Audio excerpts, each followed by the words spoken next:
I went to see my stuff. The Indian community.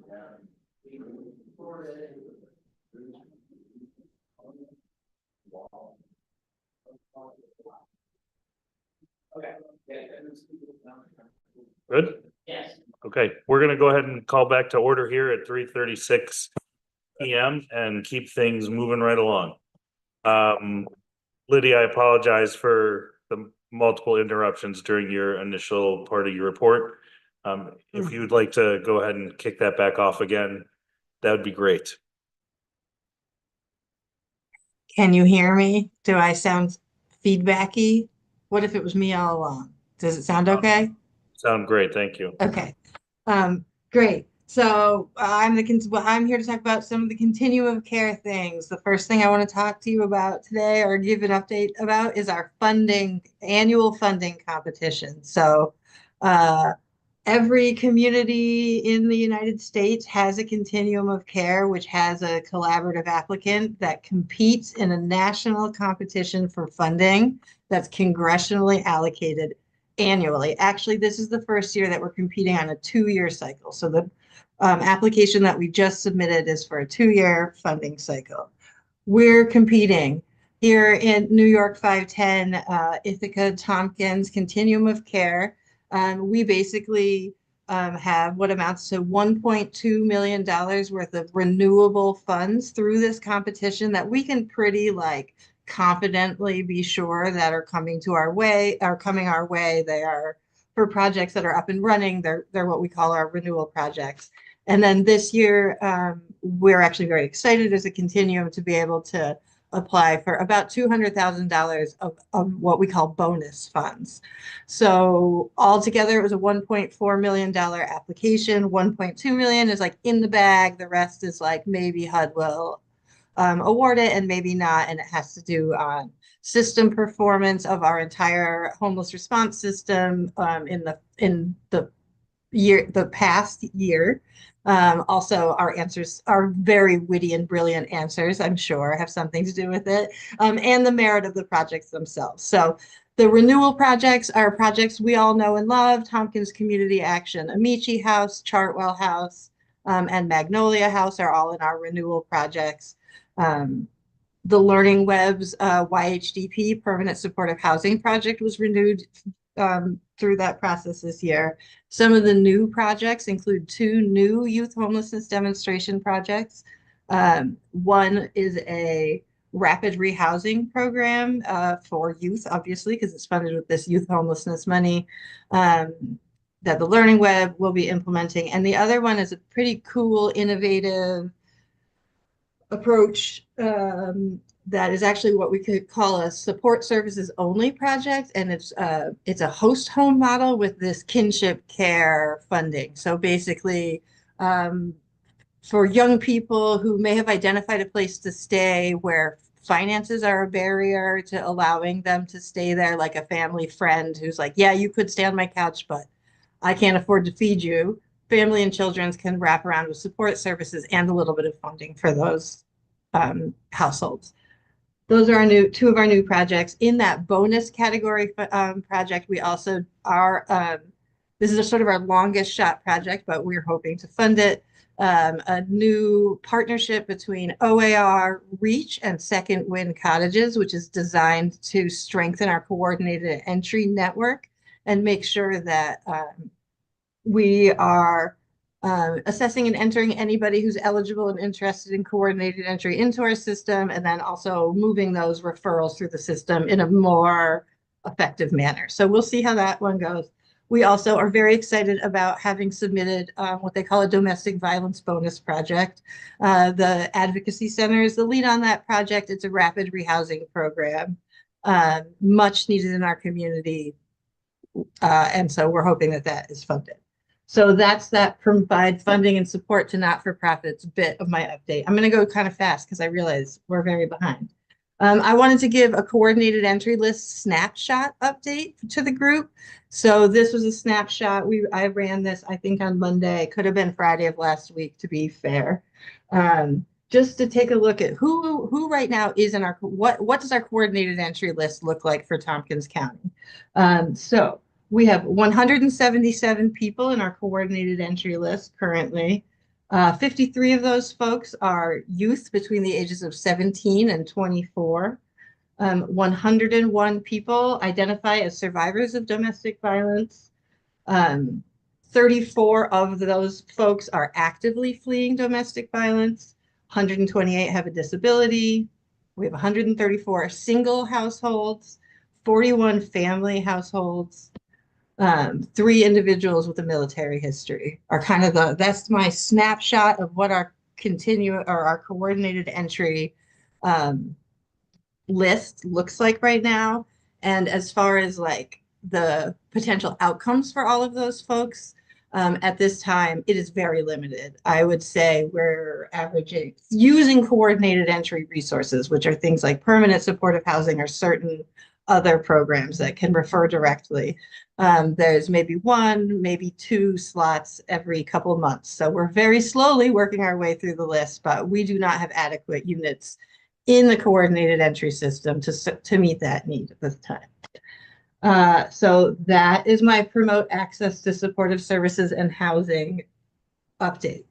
And then very quickly, I just wanted to update the group that the COC continues to meet with the 17 providers who participated in the Asteri housing surge monthly, actually maybe a little bit more than monthly, and go through the by name list of those folks and take a look at updates. Just for this week, I took a look and did sort of like a negative, neutral, positive in terms of the feedback that we're hearing from those 40 households who are part of the Asteri surge. So the negative that we're hearing from those folks includes safety concerns having to do with people who are entering the building and might be unsafe for some residents, but are couch surfing with other residents. A neutral sort of theme of the feedback from the most recent meeting was that everybody seems to be working on building better communication mechanisms for residents in those after hours times and weekends. And then a positive is that there is a peer support network being built in the building of people who are sort of getting to know each other, building their trust every day, and are really like engaging fully in those supports. So that's our negative, neutral, positive update for the Asteri housing surge follow-up team. That's all I got. Thank you for your time. Great. Thanks, Liddy, for the update and all the work that you do and convening some of those organizations. As it relates to Asteri, before I open it up to my colleagues, could you remind everybody is it one position or one person Sure. that's Actually, there, or what's the support mechanism currently? Sure. So for Asteri, what the housing surge update Asteri component that I was just talking about, the housing surge was kind of we as a community experimented with a mechanism to sort of quickly move people into the Ishai set aside units using this surge model. So those 40 folks that I was just talking about the feedback from are all living in the Ishai units and receiving support services from Tompkins Community Action. I think they have 4 case managers that are on different shifts. And then the other supports as part of Asteri that is also linked to Continuum of Care is how they used to be called a move-in specialist. Their title has changed. I wrote it down, and now housing transition specialist has started. They've been there a couple months. That is one person, and their name is Jade, and they are there to offer sort of light touch support services to folks who are in the Asteri building or art house, or actually really anywhere, to be honest, who are not already being served through the Ishai case management. Does that make sense? Yes. So Ishai case management is TC Action. TC Action. Jade is a 1-person team. They work for We Bring It Home, which is the not-for-profit sort of. And they support non-Ishai support. Non-Ishai. People who are just regular old people living in the Asteri affordable housing unit using a voucher to pay. and looking for some additional support. And have we seen some of the initial, I don't know, issues or Yeah. challenges, what, that we saw early on start to taper off, or kind of things getting settled in? What are you hearing from service providers? I mean, we are in a time of flux here in Tompkins County. I don't know that we can isolate how well or not well one property or another is doing right now. So that's my best answer. There's a lot of people. So there's a lot of people who maybe historically were getting served in other spaces who really are spending the bulk of their time in and around the Asteri property, which are not necessarily residents or tenants or even necessarily guests of Asteri. Um, so I don't know how to answer that question because I don't think there is an accurate answer. We answered It's it hard to honestly. parse out. It's hard to parse out if what's what, you know? Yeah, of course. And of those 40 units involved in the surge, Yeah. are all the original occupants still engaging Yeah. in housing services through that? Yeah. Okay, great. Any other questions? Any questions for Liddy? All right, well, I appreciate it, Liddy. Thanks so much for your time. Thanks for your patience too. All right, before we jump over to the county administrator's report, I do want to recognize Ana Ortiz for 3 minutes for public comment. So you're welcome to come up to a microphone and share your thoughts. And I know you're familiar with the rules of speaking on privilege of the floor, so I'll spare you my reading of them. Thank you, Gray. Everybody hear me up there? Okay, cool. I'm loud. So, Livy, once again, you're my hero. Great job. I will hang out with you another time. I'm always a fan of you. So, quickly, the housing situation for my part of the No Más Lágrimas. I'm just saying for just me vision and people's vision. Because when COVID started, it was us to be up there doing different things. So I think it's not even changing the housing situation since 4 years ago. The other thing is kind of it was not fair, especially for me. I'm just not even talking about nobody else, but I think some of my neighbors, they agree with me. It was kind of had different feeling because they created the building across the street from, what's the name of the across the street from the library.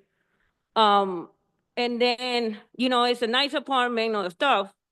I did a couple of crisis right now with the police and the ambulance and stuff. I've been doing that stuff for 4 years and I continue to do that. And for almost 3 months, I was doing the crisis and I started going that building next across the street from the library. And then it's kind of sad. It's like I had to go down to the stairs. I had needles. They had some stuff in the bad condition.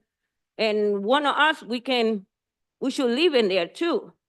Because, how is fair for myself? I had to be in West Village. I had to deal with some situation there right now. I don't have to say it because everybody knows about the issues that's coming West Village. But the other day I had to pay for my funding, almost more than 1,000 something so I can stay in another A and B. So, and then I had to fix my situation in my apartment. So, and then it's like, why did I have to pay $1,000? So, because I can't even live in my own apartment. So, and then it's not fair for myself, why they asked to having a nice place. I had to stay in West Village because everything is included. And, for transportation, so I can walk if anything in my car that's not even working. But the thing is, I feel like the housing is bigger and all the, like more is, sometimes I had to use my money from my funding, so I had to pay hotel when people in the street. I had to using funding for my organization, thing that I love to do that. I've been doing this thing forever, but why DSS is not even taking care of that situation is up there. Pretty soon, we're gonna get the Code Blue thing kicking in. So it's like, I know we have a great team, but I think it's like, I feel like you guys, we need to get everybody together. I would love to, all the legislators, I got the van, you guys give me the money, I got the van. I want like you guys to ride with me and doing the thing that I showing to people. Because when I say ride along with me, so I can show in some people in the community what's the situation going on in Ithaca. Because they said, oh, we're gonna fix the housing situation, but we just putting a new building where some people in the street and just left it in there. And then we had to take care of the stuff. It is not even, I love it. I love my job. Don't even get me wrong. But why can I able to rent it myself being there? Or if I renting in there, I'm gonna be worried about the needles going the stairs because we have children and the kids, they cross the street from that building. I had to working myself, and it is now people didn't even take care of the building is going on in there. So I love you guys to see what we happening in Ithaca because, you know what I mean? Like, okay, I know you guys know, but I want you guys to see it yourself in your eyes, like the thing that I see it. So, and then we can come up with the solution. I wanted to get Ithaca back again with the housing situation. I can't even live in Landtown because those is at $3,000. From where can I get the money? You know what I mean? But I had to worry about my money and stuff. And then I had to take care of the community. And by the way, I was making a joke. I just came in and everything is shut down. I didn't even know my appearance. It was so powerful. The whole technology had to shut down. But now I know it's happening. But I want you guys, community outside, they don't want to attack you. It's because I got everybody's feedback is they wanted to have a solution. We wanted to work together. Please, you know what I mean? Not because listen to one organization and because all the organization, everybody needs to get together and talk about the solution and get Ithaca back. And please find some appointment for me so I can get off for West Village. Thank you. Thank you for Uy. your comments. All right, we will jump back into the county administrator's reports. Lisa, we have you down for a Code Blue and shelter update with Kit Kephart, Commissioner, Department of Social Services as well. Greg, I said I'd do an overview and Kit can respond to details or questions, anything I've missed. I went back and looked at the update from the minutes from last month, and so much has changed in a short period of time. So, since we last met in October, since this committee last met in October, we received notification on October 11th that our New York State Code Blue allocation, and the county will be receiving $2 million, which was what we had expected for the Code Blue allocations. We continue to work on the Key Bank facility as the site for Code Blue for this season, and several renovations have taken place at that facility to improve privacy, safety, and security, including installation of lighting and security cameras and the commissioning of the fire alarm system. A bathroom truck was delivered with water and electricity hooked up and commissioned for use. Facilities has built an enclosure leading directly from the building to the restrooms. I'm going to be talking about facility stuff, staffing stuff, the whole nine, but I'll keep it brief. We have contracts in place for the regular servicing of the bathroom trailer, for cleaning the building, and for extermination. There was a fence installed between the Key Bank building and the courthouse complex parking lot. DSS has ordered many supplies, cots, mattresses, recliners, other furniture for the Code Blue shelter. We've received donations of comforters from Cops Kids and Toys. Many of these items have already been ordered, purchased, and arrived and are in county storage up at the Department of Emergency Response. They're going to be delivered to the space next week. We're expecting the date of the opening to now be November 25th, as we are continuing to recruit, hire, and train staff to work overnight at the shelter. And we are still in negotiations with security firms to offer security at the Code Blue shelter and other sheltering locations, with the goal of entering into a contract as soon as possible. The Code Blue shelter will be open Monday through Friday, 4 p.m. to 7 a.m. and all day Saturday, Sundays, and holidays. So we're still spreading the word about staffing in order to have adequate coverage for those times. Once the furniture is delivered next week and the space is more built out, we intend to schedule on-site meetings with our community first responders, fire, ambulance, bangs, law enforcement, and Department of Emergency Response to become familiar with the space and operations. We also intend to schedule time with our nonprofit community partners to do the same, to see the space and understand kind of how things are going to work. And then finally, we'll be scheduling a time with legislators to view the space and do the same. And then in mid-October, we were alerted by St. John's that they intended to end their operations at their 26-bed THA shelter on State Street as of November 16th. We issued a press release making the public aware of this change. And as of Monday, we were informed by St. John's that they will end operations at the end of this week, 1 week earlier than expected. DSS staff has been working diligently with St. John's and with the individuals at the shelter to assist with relocation, and hotel rooms have been secured for most of the residents. At the time of that press release and the original notification about the St. John's closure, I contemplated issuing a state of emergency, but did not do so, because shortly after this, we were able to successfully enter into negotiations with hotel partners to meet the immediate need for shelter beds. I'm not going to go into specifics about any of the negotiations because they're ongoing, but if community members wanted any further information, it could be discussed in executive session. The closure of St. John's also means the closure of the Friendship Center, which has served as the county's Code Blue Warming Center. And we're now planning to utilize the DSS lobby as the county's warming center during Code Blue.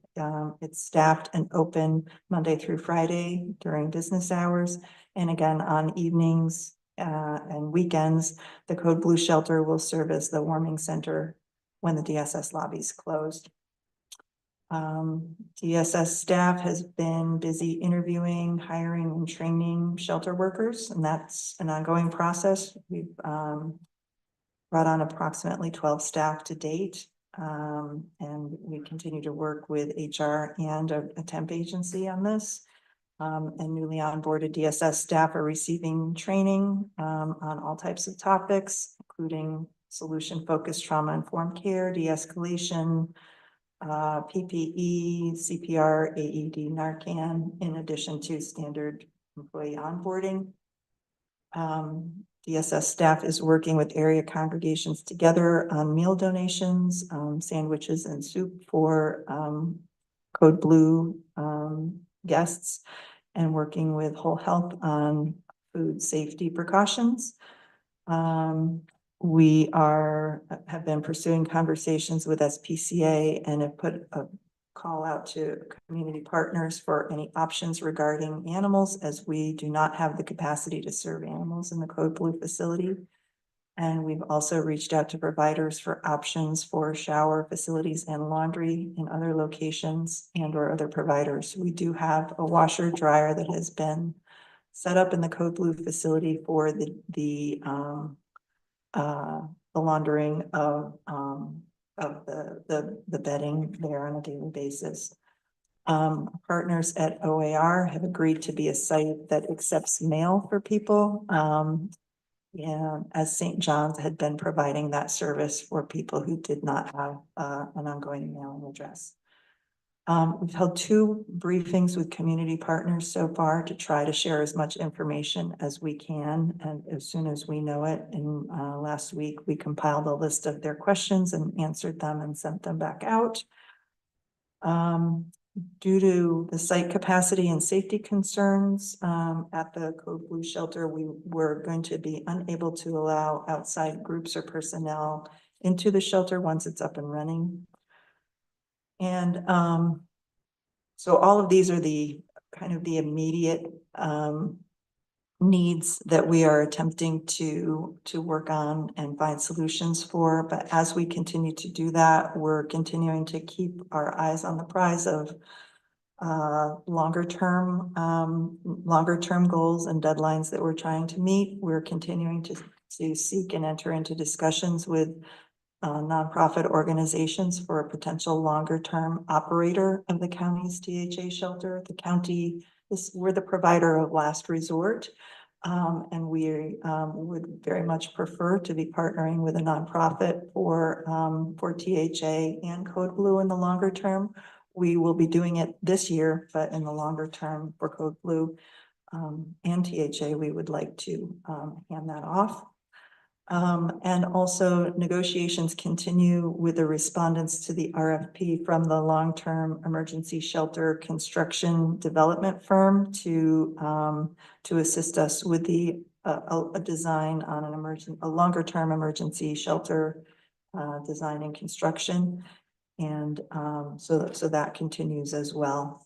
And we've been continuing to have daily interdepartmental briefings on all these and other issues that are coming up to try to work towards solutions and get things up and running and meet the community needs as best we can.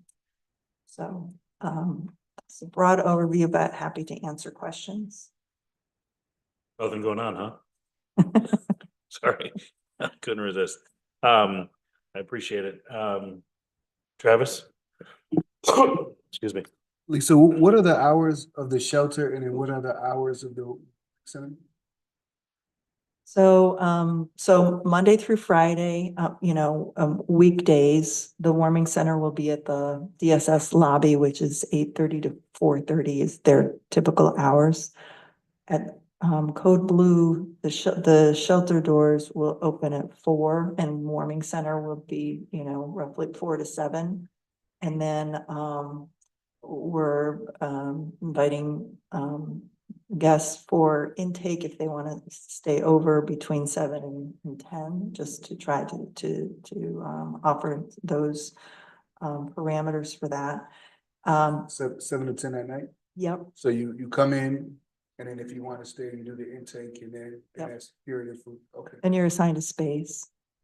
If something unexpected occurs and someone does not have, finds themselves without a place in the middle of the night, there's a process for that too, but we would like to try to establish the regular protocols of the check-in between 7 and 10. And then, weekends and holidays, that site will be open 24/7 because the DSS lobby wouldn't be open. Veronica. Sorry, I may have missed it, but on a weekday between 7 a.m. and 8:30 a.m. there's no particular place for people to be. Is that true? I see Kit's hand raised. So we actually, you guys hear me? Yes. Okay. We actually, we had set the initial hours as till 7 a.m. We've been working on the schedule and we are hoping to actually keep it open now till 8 a.m. But that probably, we've been in play with that and trying to figure out how we're going to manage that. So we will likely, when the weather gets colder and we're in, real code blue predictions or forecasts, we will likely stay open until 8. The lobby at DSS opens at 8. So we should be able to fill that gap for people.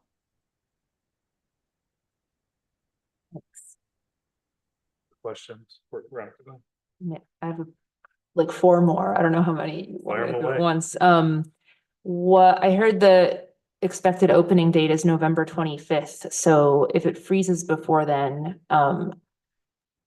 are we ready to shelter people somewhere else?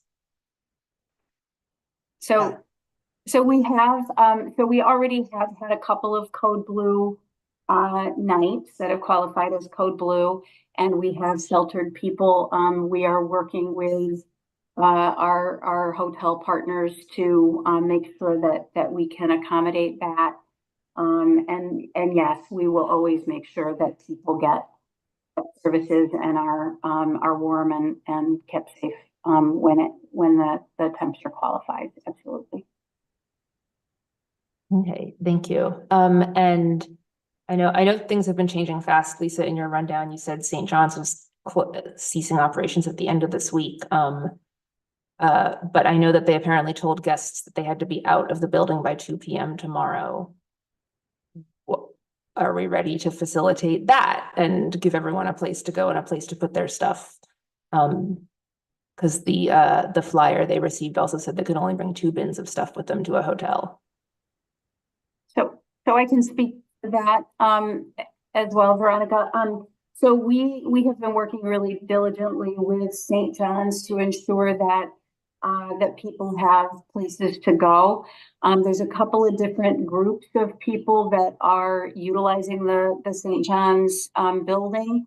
So most people are eligible, and in fact, most people have already been provided with a location. We're working for some of this, as you can imagine. There's a bit of a transition here, and people aren't always ready to go. And so we're working with community partners, we're working with Adult Protective Services, we're working with a number of different groups to try to facilitate that, those planned moves. But we've also discussed with law enforcement partners who are not looking to enforce so much, but to look to help us with the conversation. So all of that is happening. There are some people that I think it is a little bit more complicated in terms of what their status is. They may not qualify for services, but they are in fact at that building. So we're working on that piece of things as well. So absolutely, we're looking to keep people safe, make sure they get shelter, make sure that people are assisted in the move. St. John's give a reason for why they're requiring people to vacate so abruptly, or what I'm inferring to be abruptly, if It's a staff capacity issue. okay. And I guess last couple questions about I was looking at some of the information to the community partners about the code blue location and seeing that, or I think you said that outside workers, like outreach workers and other people, are not going to be allowed in to the building, and also that people aren't going to be able to bring backpacks in with them. So what, I guess that's 2 separate questions. One is there still some sort of protocol for a warm handoff with someone who needs to stay in the Key Bank building in the night and is maybe brought there with an outreach worker or someone who won't be allowed to go in with them? And second, I guess what, like, the no backpacks, I get why you'd not bring stuff in, but I see people could bring in like a phone and paperwork and things, and just, can they bring like toothbrushes, teddy bears, snacks? Like, it's alarmingly strict, and I guess I want to question like why and what provisions are there for people to be like nourished when they're there. So I think it's about storage, but I mean, that we're anticipating that those items will be stored and we're making, accommodations for storage bins so that we're not, there's not an unlimited amount of belongings that are coming in and out. Is the storage gonna be also like on site at the bank Yes. building somewhere? Mhm.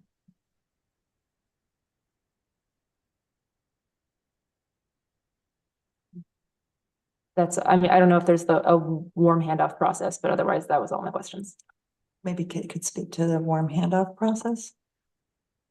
So I think we will have somewhat limited capacity to interact. Staff at the facility and security at the facility will really be kind of maxed out in terms of serving people and making sure people are safe and their needs are taken care of. But I think what I would say is that in terms of a warm handoff, what we're really hoping is that if somebody has they're working with a community partner, if they have an advocate, I think that what we are hoping is that that person can encourage the client that needs Code Blue services to really engage with DSF and to help support the THA application process. Because again, the key bank site is really a Code Blue, which is intended to really be very basic services. So much more can be provided for people and so much more support can be offered if people apply for THA and then they actually are eligible for all kinds of case management and support. So what I would say is the warm handoff, really what we hope for is that those folks will support people getting to DSF and support them through the THA application process. Thank you. Go ahead, Travis has a question. So Lisa, part of what I heard Veronica say, and I'm not sure if I got it right. Advocates, outreach workers, people that are connected to folks that are using the services, they are or they're not allowed in the warming center and the shelter.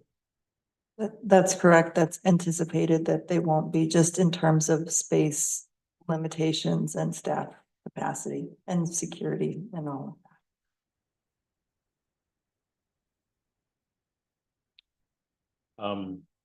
I have a separate question.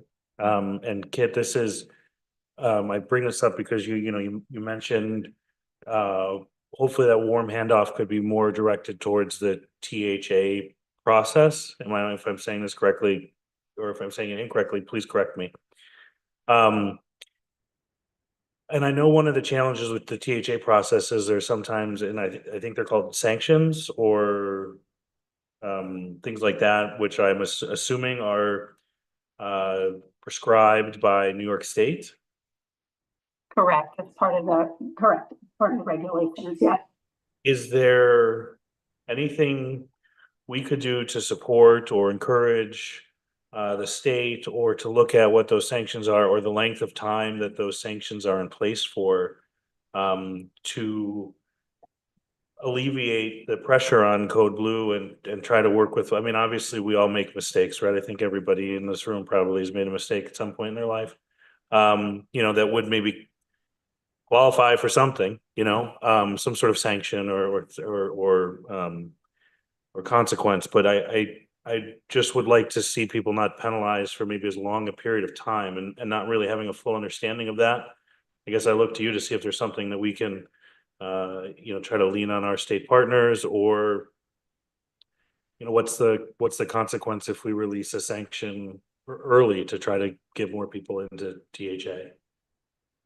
Sure. So I think, that the answer, Greg, is there's not much we can do at the local level to address that kind of thing. And our state partners, even OTDA, doesn't have control over that. Those regulations are, promulgated from laws. And so it really is a matter of going to, our state legislative bodies and asking for a review of that. and looking to, looking to advocate for those changes. Some of that is written into the federal monies that states get to administer these programs. So it does, there are multi-levels here. But I think certainly advocating for that is a huge help. Legislators that can speak up for that would be great. It is not an easy thing. There is not an easy way for me to say we just aren't going to sanction people or that we're going to lift sanctions early. We do all we can, and a lot of times if we can get certain paperwork or help somebody engage with treatment, we can lift a sanction very quickly. But people do have to take those actions to follow through or to engage. If without that, we don't have a way to lift those sanctions without pretty significant penalties on the county. So I agree. Sanctions are not something that I wish was part of regulations, but we don't have a way, an immediate way to change that. At some point, not today, not next month, not probably in the first 3 months of next year. But at some point would love to have more of a conversation around sanctions and regulations and advocacy work that we potentially could support through the legislature, and then, put pressure on our legislative colleagues at the state level to support. So if you could put that in the back of your mind, if it continues to be an HED or if it's an HHS or a combination of the two, I think it's really important that we try to figure that out. But Travis has one more question. Lisa, thinking about the what you said about the case managers and advocates not being in the space because there's not enough space for everybody. I know from this population, part of the issues at the hotels and at St. John's is when people are going to stress and there's some of the behaviors that occur. Now I would imagine in Code Blue and moving from space to space and just kind of being a whole new process for folks, that those stresses at times for many folks are going to be extremely elevated. What is the plan to deal with those behaviors, whether it's late at night, in the afternoon, at the warming center, especially when the advocates and outreach workers aren't like readily available? So like if I was to go into this place and Greg was my advocate and this was a normal setup at St. John's and he was right there, Greg can help calm me down, deal with me, whatever. So in this situation, you have folks at the shelter, at the warming center, and those people aren't in that space and not readily available. What is kind of like the plan to de-escalate or whatever when those situations happen? I'm probably going to have to ask Kit for more follow-up, but I know that there's staff are being trained on skillful interventions, that there are areas being set up, spaces being set up within the shelter for, that's not just cots, but some other quiet areas or places where people can go and have a cup of coffee and sit with someone. But Kit, maybe you have some more. Sure. I think you've got a lot of it, Lisa. I think we are looking to kind of create spaces. I'm not totally dissimilar from what St. John's has utilized at their site. We will have a central area where people will have cots that they can, sleep, rest. But we will also have another area where people will be essentially sitting up, having we've purchased kind of recliner chairs so people can kind of rest in them, but they can also be sitting and comfortable and engaged. That'll be a kind of a higher supervision area so that if somebody is not doing well, or if somebody's upset or they've been upset and we're not sure kind of where things are at with them, people will be there to engage with them and talk with them.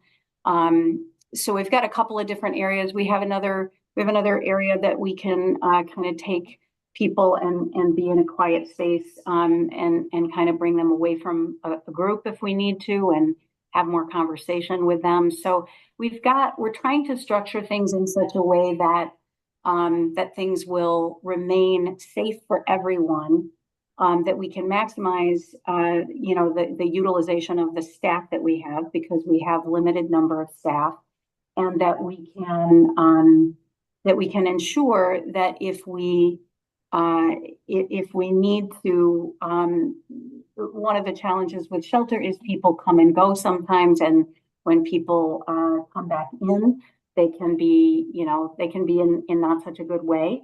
And so looking at how do we support somebody through that process, make sure that we're keeping eyes on them, so that if there's risk of overdose and that kind of stuff, we can keep an awareness of that. So I think we're structuring things in such a way that there will be separate spaces. Staff are going to be trained, have already been trained on, as Lisa said, trauma-informed care, de-escalation. So I think we're looking to try to manage all of that. And one of the challenges of this building is everybody will come in through one central door. It's a pretty limited and narrow entry. And so, part of the challenge is that we really can't manage a group of people there. And that really increases risk for staff if we have others coming into that space. It can become pretty overwhelming pretty quickly. So we're trying to make sure things are as efficient as possible, but safe, and providing everybody with their needs. Thank you. What's the curfew, the standard curfew? I know you said if there's an emergency, you have a plan, but the regular curfew? 10 p.m. Last question I would have, Kit and Lisa, is anything that we can help with, anything the community can help with, any donations that you continue to need or support in any way? How can we help? I'll name off the bat, continuing to spread the word about open positions, and people can view them and on the HR website. We're looking through our partners for, any of our nonprofit partners that may have space to share in their lobbies for to help with the warming in case the DSS lobby space is not large enough. We're also looking for shower and laundry facilities.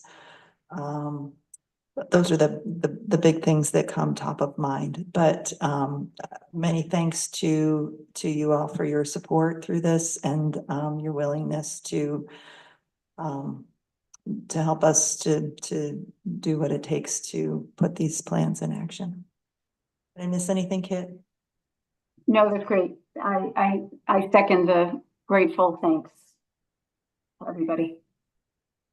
Veronica is going to wrap us up here and bring us. So, sorry, you reminded me of one more question, which is explicitly not about Code Blue, but in the non-Code Blue times, if this is going to sound silly, but if someone becomes homeless on a weekend, what are they supposed to do? We're working through a plan with on-call coverage and a contact for people for after hours. All right, well, we appreciate Kit the time and energy, and I'm sure we'll let you get back to the rest of your day. So thanks for being here with us. Thank you. Next, Elisa, did you have anything else? I did not. Thank you. Full card. Planning and Sustainability Department, Katie Borgella, Planning and Sustainability Commissioner.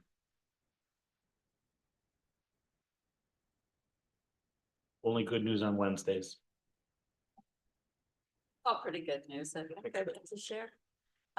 Thanks everybody for having me. I wanted to update you that conversations continue with the New York State Connect All office regarding the May 2024 broadband county partnerships program application we put in. We've fielded probably close to 6 rounds of questions at this point.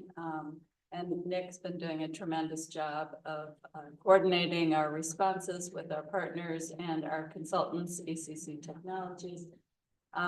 It's mostly questions around refining the number of unserved locations that would be in our project scope, the exact number of miles of fiber to be provided in the 7 towns. Refining the budget for the final project cost and the request from New York State. So it's a lot of details and the devil is in them. So we remain hopeful that we'll hear something soon, but I just wanted to update everybody that continues. Then the next item, I wanted to share that the Program Oversight Committee of the Community Housing Development Fund met in October.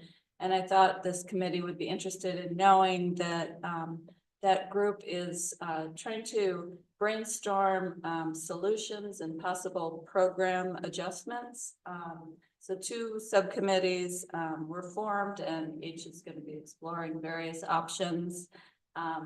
Some of the topics that are going to be explored include creating a revolving loan fund to provide low-cost construction financing for housing development, studying the feasibility of land banking or ways to encourage condominium development, exploring how to best match other existing housing development funding sources with our CHDF program to best leverage dollars. And those conversations will continue into 2025, but they are beginning in earnest. So I thought people would want to know that. And then my last item is just that November 19th to 2021, I'm planning on participating in a visit to Pittsburgh, Pennsylvania as part of a contingent from Southern Tier 8 Regional Board, visiting our peers to learn about their use of ARC and other funding to encourage community revitalization. If people have any pet projects in Pittsburgh that you want me to learn more about, I'm happy to ask the questions when we meet with people. That's it from me, Fred. Any questions for Katie? Annie, I know you're chair of the Community Housing Development Fund Program Oversight Committee. So I didn't know if you wanted to add in, or it sounded like Katie covered it, but just wanted to give you the opportunity as well. Yeah, thank you. Katie covered most of it. I would just add that even though, we have had increased funds, we can always use more and looking at different ways. It's not always just money. It's trying to encourage projects or trying to figure out, all the different hurdles as Katie was saying. So I'm glad this group is taking this on. It's a big task, but with the staff's help, I think we can do it. Thank you. Great, appreciate it, Katie. Thank you. Nick, you're up next. We've got a report and discussion, tourism quarterly update, November 2024, ID 12858, and we have Nick Hemholt, tourism director. Yep. And we also have Peggy Coleman on from Tompkins Chamber and Visit Ithaca. Just as a shout out, Peggy, thank you for joining us. But Nick, I'll turn it over to you. Great, thanks. So in your packet, page 9, there's a report for the third quarter update on tourism. This includes an update on hotel room occupancy tax collection. It was for this period, which covers June 1st to August 31st, the collection was $1,516,136. It's an increase from 2023, but it's below what we had budgeted for this year. However, we do have some reserve funds. We should be able to cover that, and we'll be monitoring fourth quarter closely to see where we land at the end of the year. STPB meetings are summarized here as well. We had a lot of great presentations, learned about some geolocation data from Zartico, got an update on the State Department of Labor beautification program, and some additional data from our visitor profile study. We just completed the third quarter of data collection for that and expect to have additional partial data set to share around the end of November. A few other notes here, wrapping up our fall round of tourism grants. We've got contracts issued for all of those grants, and many of them are executed and some of them are even paid. So we are wrapping that up and aiming to get that all tied up before the end of the year. On the other side of that, we are getting ready for the Arts and Culture Organization Development Grant round. We accepted pre-applications through the end of October and received 19 applications requesting a total of over $511,000, significantly more than we have budgeted this year, which is at $330,000. So these 19 organizations are preparing more detailed applications, which will be submitted in December and reviewed over the course of the next few weeks, expecting to get a slate of awards to this committee sometime early in 2025. And then a few more notes. We had folks from Arts Consulting Group, which is the consultant we brought on for the ACOD Stabilization Recovery Fund effort last year. They came for an in-person workshop at the Science Center with the 12 organizations who received that funding. By all accounts, it was a well-received event and lots of good connections were made there. We were actually able to utilize some unutilized funds to keep Arts Consulting Group on through the end of February to support some of the collaborative efforts that those arts organizations wanted to see come to fruition. We had a dignitary from Nepal visiting in September, which was really exciting. Yeah, we have other updates just in the packet here for you to review regarding events that are coming up and room tax collection. So happy to answer any of the questions the committee has. Any questions for Nick? Annie? Yeah, thanks for the report, Nick. I noted, I clicked on the link where you talked about the tourism sector at the bottom of your notes about the tourism sector continues to operate with a workforce that is smaller than it was prior to the pandemic. So I clicked on that link at the Bureau of Labor Stats, and because you mentioned 500 fewer jobs than employees approximately 500. So do I take that to mean it employs 500 fewer people? And with that, when I clicked on the link, it looked like that was about 10% of people that were employed prior to the pandemic too, which is huge. Yeah, yes on both counts. I think these are generally equated to people, one person per job, and yeah, the workforce total for the county is roughly 4,000 to 5,000 people in this sector as BLS counts it. So yeah, it's about 10% still. Okay, thank you. And one more question, can I ask, Greg? Please. So in the first, going back up to the first paragraph where you talk about the hotel room occupancy, you said it was slightly below the 2024 budget forecast, this the third quarter. So can you tell me approximately how much it was below? Roughly, I think $25,000. I don't have the exact number at my fingertips, but it's yeah, in that magnitude. Okay, great. Thank you very much. Yep. All right, thanks, Nick. Appreciate the time. Thank you. Thanks for joining us, Peggy. If there's anything else from you, feel free to jump in, but if not, nice to see you as always. Next, we have November Ithaca Area Economic Development Report and also the draft Ithaca Area Economic Development Work Plan. And joining us is Heather McDaniel, the IAED president. Thanks for waiting, Heather, and appreciate everyone's patience today as we work through our technology gremlins. Schooling all the kids to dance today. So I might have to talk fast. Happy to help, maybe, I don't know. I think they get. No, that's not what I meant. I meant like... but thank you.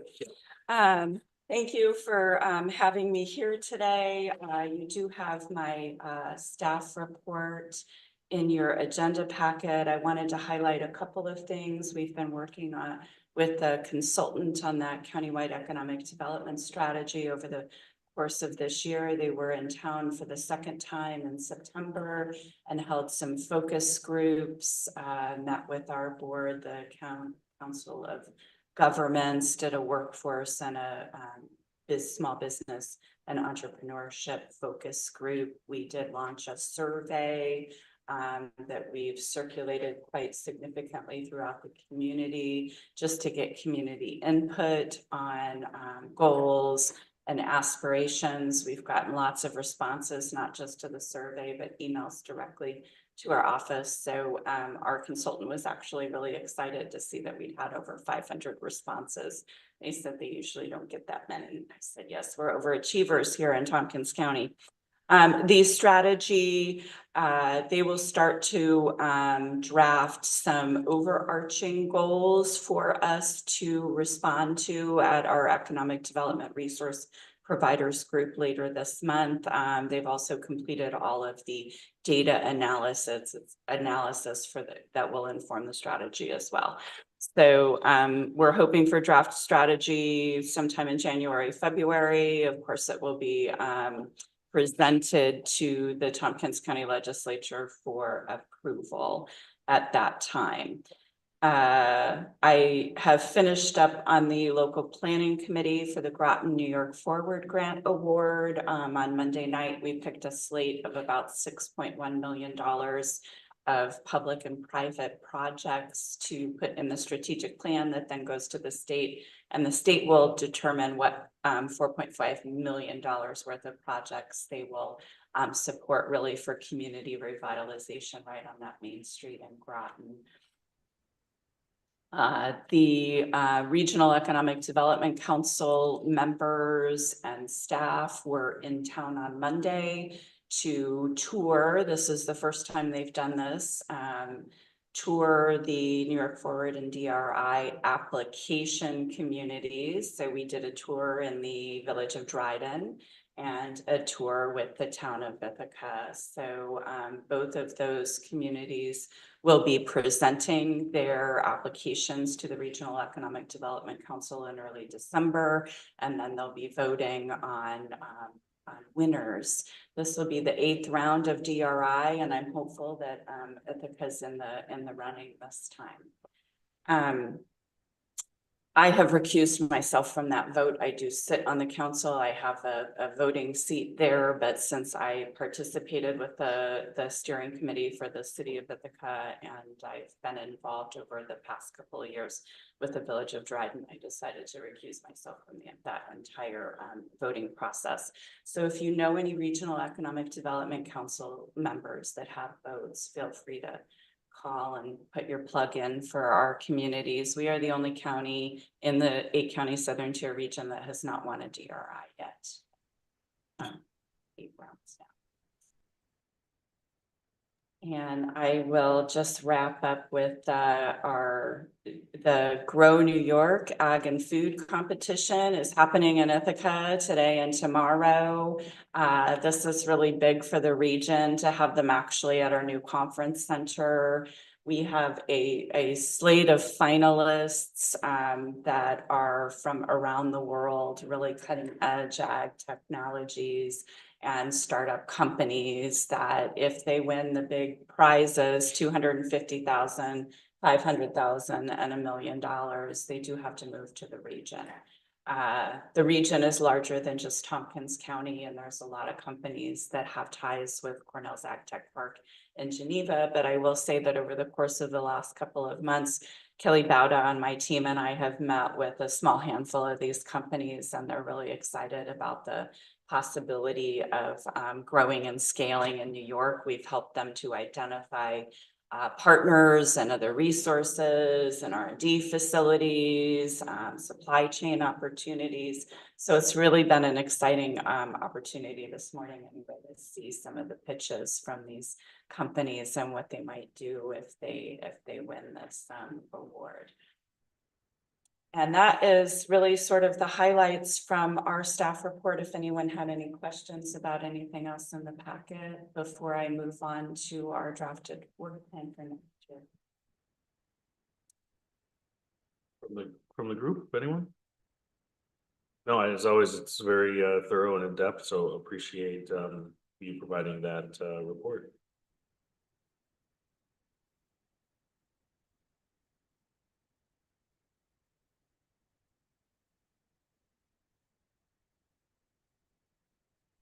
Attempt to share my screen.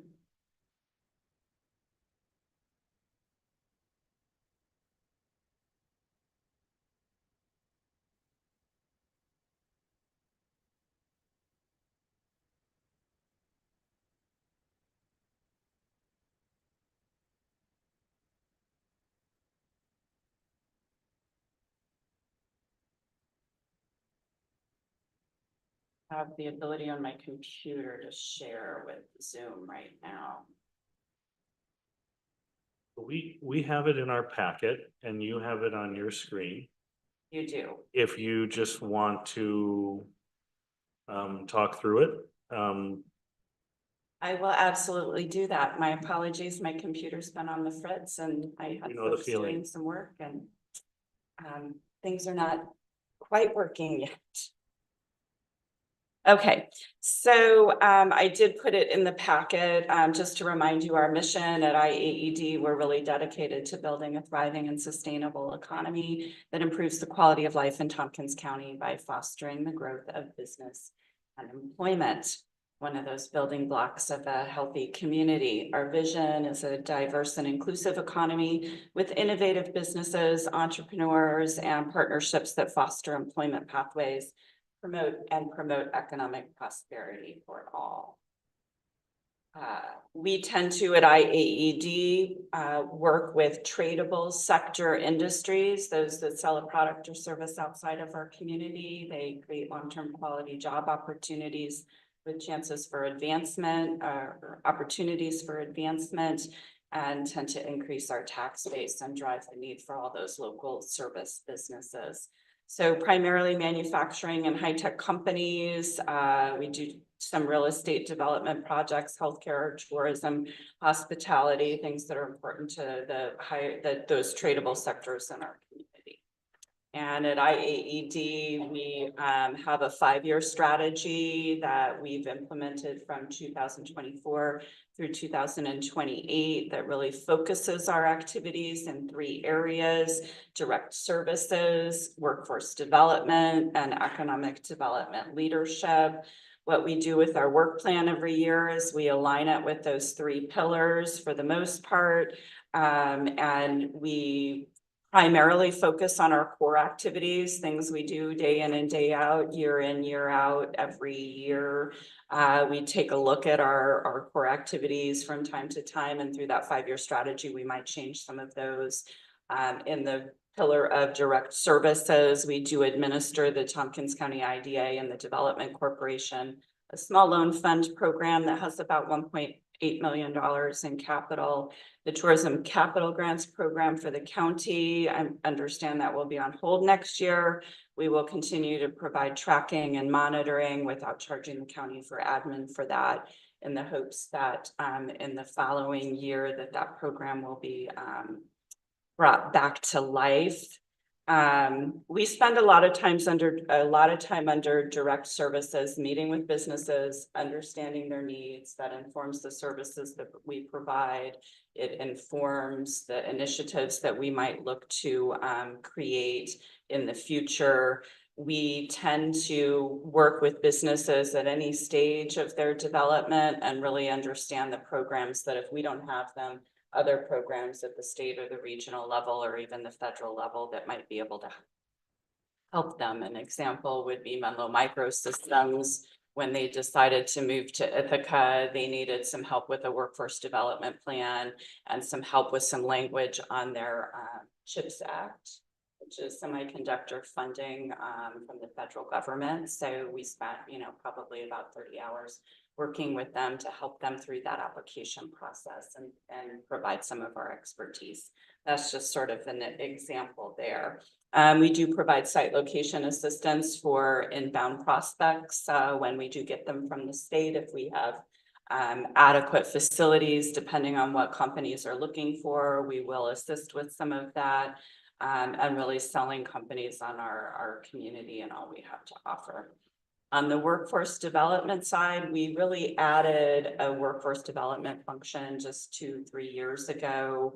And our aim really is to be a collaborator and or a convener where it makes sense with other workforce and resource partners. We have developed our manufacturing industry partnership and that direct to work pathways to manufacturing training program. And we are hard at work developing a similar industry partnership with the construction trades. We have 8 trades on board. We're designing curriculum, and that program the Tompkins Build Pathways to Pre-Apprenticeship should launch in January. But really ensuring that the Workforce Development Board, the one-stop center, our education and our training partners have the ability to connect with us, connect with our employers, and really understand what the needs are and develop programming to meet the needs of employers. And then that third pillar, economic development leadership, whether it's presenting to this community or presenting the needs of business and industry to our regional council. Regional partners are at the state level, meeting with elected officials to understand the needs in some of the smaller communities within Tompkins County.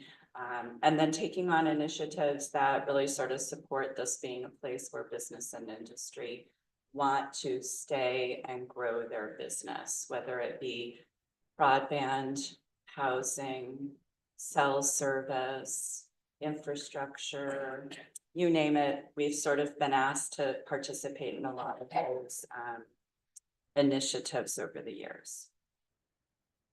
And the other core activity that doesn't directly align with all 3 of our pillars, but sort of supports all of our pillars, is really that community awareness, promoting our core programs, promoting IAED and what we do, communicating our objectives and our accomplishments to not only our investors that make up about 1/3 of our budget, but also the businesses we serve and the community in general. And really just maintaining and promoting IAED and the work that we do, not only within the community, but outside the community. So that's our day in and day out that we do all the time.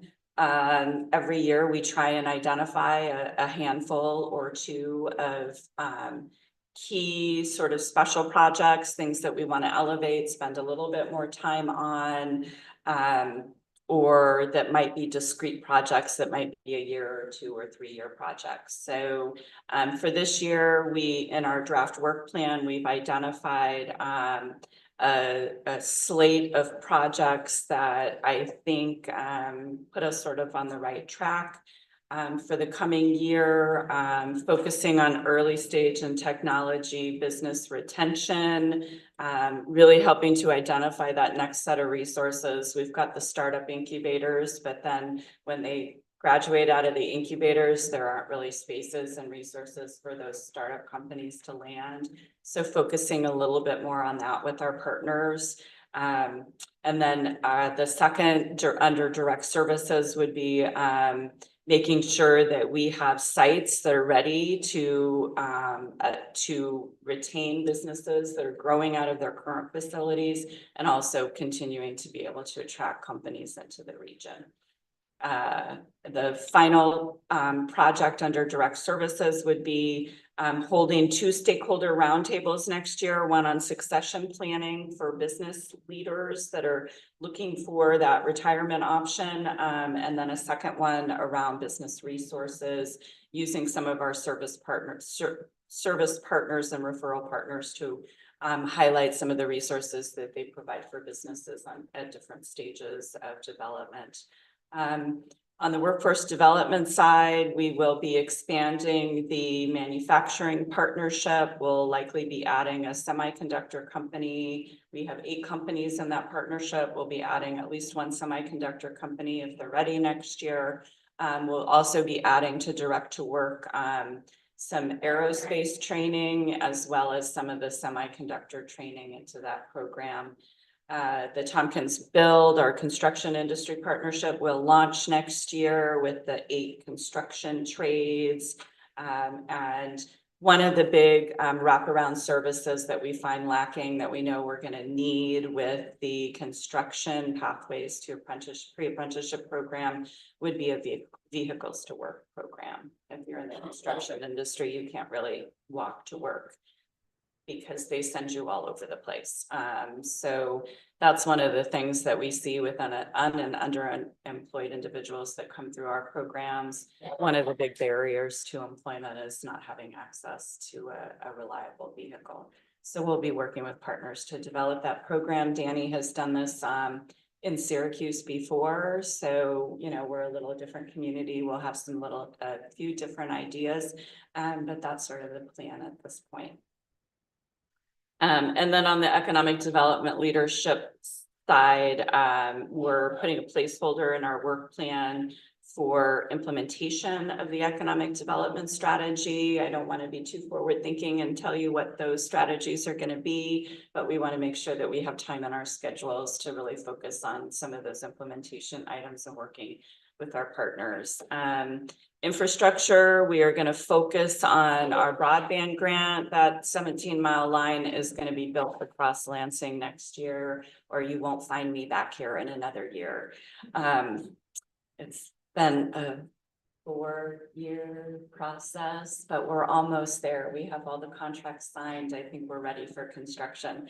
And then we're going to focus a little bit on water and sewer infrastructure and working with some of those purveyors to see where there's opportunity to apply for grants to increase infrastructure capacity where we might be able to build some housing. And then we are going to put together, it's more of an internal item, a marketing and communications plan, sort of refresh how we get information out to the community who are key audiences and what some of those key messages might be. And then another internal operations, we're going to implement a new customer relationship management system. We went from a spreadsheet to Salesforce, which was very over-engineered, to we're sort of right-sizing with an economic development CRM system that allows us to track all of our prospects, our customers, our business retention and expansion visits, and then a lot of the reporting that's required for the state of the IDA at the same time. So I'm really excited about it. It's going to be a process and not everyone's super excited, but once we're all on board, I think it's going to really help us to track and manage our relationships a little bit better. And every year we identify outcomes that we are reaching towards. So we do have some outcomes for 2025. I think the big ones really around direct services are the companies that we work with will invest over $150 million in private investment, create 100 new jobs, $5.2 million in new payroll, and $8.6 million in new property taxes for our taxing jurisdictions. We also have some outcomes projected for trainees in our workforce development program and some of our community benefits, including local construction labor, new housing units, particularly affordable units, continuing to support renewable energy, and a diverse business base in our community. I did in the packet just put a list of all of the boards and committees that we serve on through our small team of now 6 this year. I have 2 workforce team members now, and that's basically our drafted work plan for next year. What we generally do is we bring it here. We bring it to the IDA. We have a planning committee at IAED's board, and then our board approves it. So if all goes well, it will be approved in December. And I'm happy to take any questions or comments, suggestions. Comments from members of the committee? I have some. I would love to hear at some point about vehicles to work. So if you could ping Danny. I think what you're doing around workforce development, and I feel like I say this every time you're here, is absolutely the type of work that's needed. And I appreciate your organization for picking up sort of this no man's land ball and really trying to make something of it and bringing industry and job seekers truly together. So thank you. And it's great to hear about aerospace and semiconductors and some of those jobs that are continuing to be more and more prevalent within our broader community. Love to see that site readiness is on there along with water and sewer. So if there's anything that we can do here at this committee or in I don't know what other committees it would be, but anything we can do at the legislature to help with those, I think would be great. So appreciate you. Again, you've really got kind of the whole ecosystem of trying to build places to create jobs, get people to work in those jobs, and then try to support a community through housing so that we can keep people here, living here, thriving here. So appreciate all that work. And if you can achieve your outcomes in 2025, it will be a good year. All right, well, thanks, Heather. Hopefully you make the carpool line for dance class with time to spare.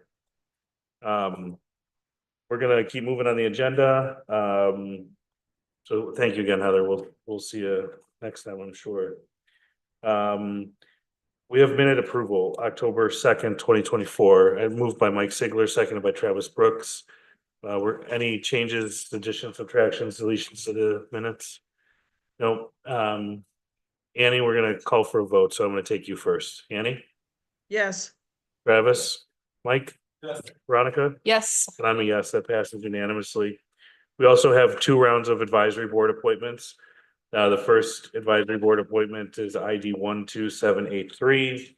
This is for the Strategic Tourism Planning Board, Jason Seidel at large. Term expires December 31st, 2025. If I could have someone move that. Moved by Veronica, seconded by Travis, thank you. Again, we'll call for a roll call. Annie? Yes. Travis? Mike? Veronica? Yes. And I'm a yes. The next one we have is for the Housing and Economic Development Committee. These are the 2025 Advisory Board reappointments. We have Laura Winter Falk at large member, term expires December 31st, 27. Terry Tarshish, lodging, term expires December 31st, 26. Doug Levine, Arts and Culture Representative, term expires December 31st, 27. Jeff Golden, Ithaca College Representative, term expires December 31st, 27. Ken Jupiter at large, term expires December 31st, 27. And Rick Manning at large, term expires December 31st, 2027. Moved by Travis, seconded by Mike. We'll go ahead and call for a vote. Annie? Yes. Travis? Mike? Yes. Veronica? Yes. And I am a yes. That moves us on to any committee members' reports. Any comments for go to the committee or anything to share? Oh, Lisa. I'm sorry, I'm not a committee member, That's but okay. I have one item that I forgot. It's just an informational item that I forgot under my report, but I said that I would bring it up in this context to you all. Just for your information, I've been hearing from a few department heads thus far about concerns that they're hearing from subcontractors about the 2024 living wage jumping and their ability to maintain their status as living wage employers and how that will impact the county's policy or desire to contract with living wage employers.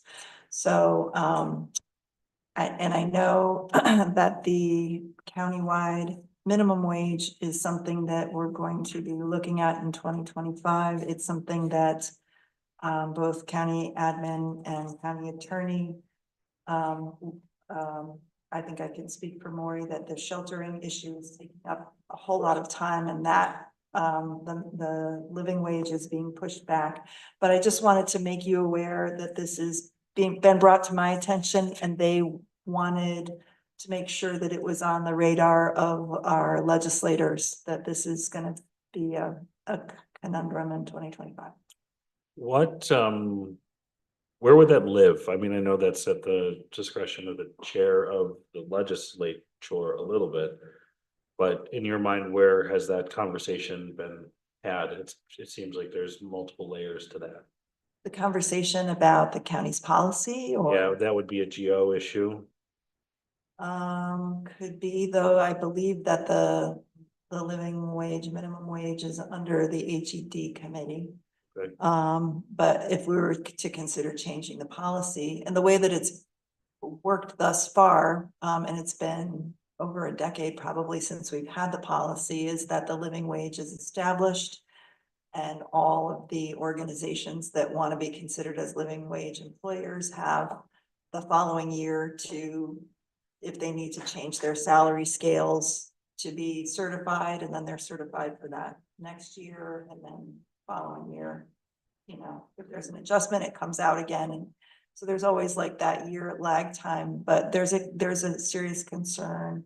This is the first year that we've had some advance notification that it's going to be a $6 jump, probably. And there's concern that our agencies aren't going to be able to keep up. If that's something that we should have a discussion, I guess I would leave it to you as a conduit to bring that to us. If you continue to hear that as an issue, so we can, you know, at least mull it over and see if we need to go somewhere with it. Right, thank you. Any other committee or non-committee member reports? All right, seeing none, and I will call us adjourned at 5:03. Thanks, everybody. Have a great night. Sorry for the technology difficulties. That also.